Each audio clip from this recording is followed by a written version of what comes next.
கர்த்தர் தந்த வார்த்தையை நாம் கேட்கலாம்.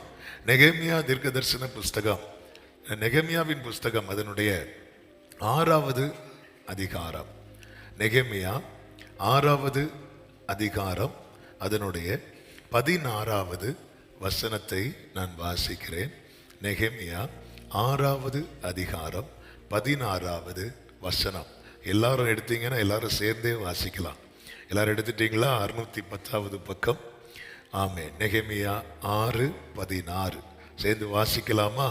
எங்கள் பகைஞர் எல்லாரும் அதை கேட்ட போதும், எங்கள் சுற்றுப்புறத்தாராகிய புறஜாதியான அனைவரும் கண்ட போதும் மிகவும் முனையற்று போய் இந்த கிரியை எங்கள் தேவனால் கைகூடி வந்ததென்று அறிந்தார்கள். கரங்களை உயர்த்தி சத்தமா ஆமேன் சொல்லுவோமா? இந்த கிரியை எங்கள் தேவனால் கைகூடி வந்ததென்று அறிந்தார்கள். ஆமென். They realized this work had been done with the help of our God. எல்லாரும் அறிந்து கொண்டார்கள். ஆமென். எங்களை சுற்றி இருக்கிறவர்கள் கண்டபோதும், எங்கள் பகைஞர் எல்லாரும் அதை கேட்ட போதும், இந்த கிரியை, இந்த சம்பவம் நமக்கு நன்றாய் தெரியும்.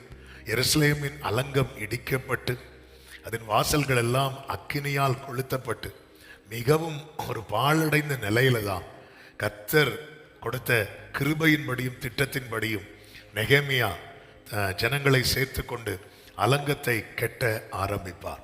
அந்த அலங்கம் கெட்ட ஆரம்பித்த நாள் முதல் அது முடிகிறது வரைக்கும் பலவிதமான சன்பலாத், தொபியா போன்றவர்களால் பலவிதமான நெருக்கம், போராட்டம், இதெல்லாம் நடக்கிறதுக்கு வாய்ப்பே இல்லை என்கிற சூழ்நிலை.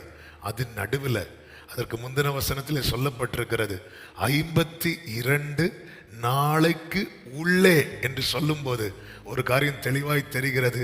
அது டிலே ஆகல, அது அதுக்குள்ளதான் முடிஞ்சிருக்கிறது.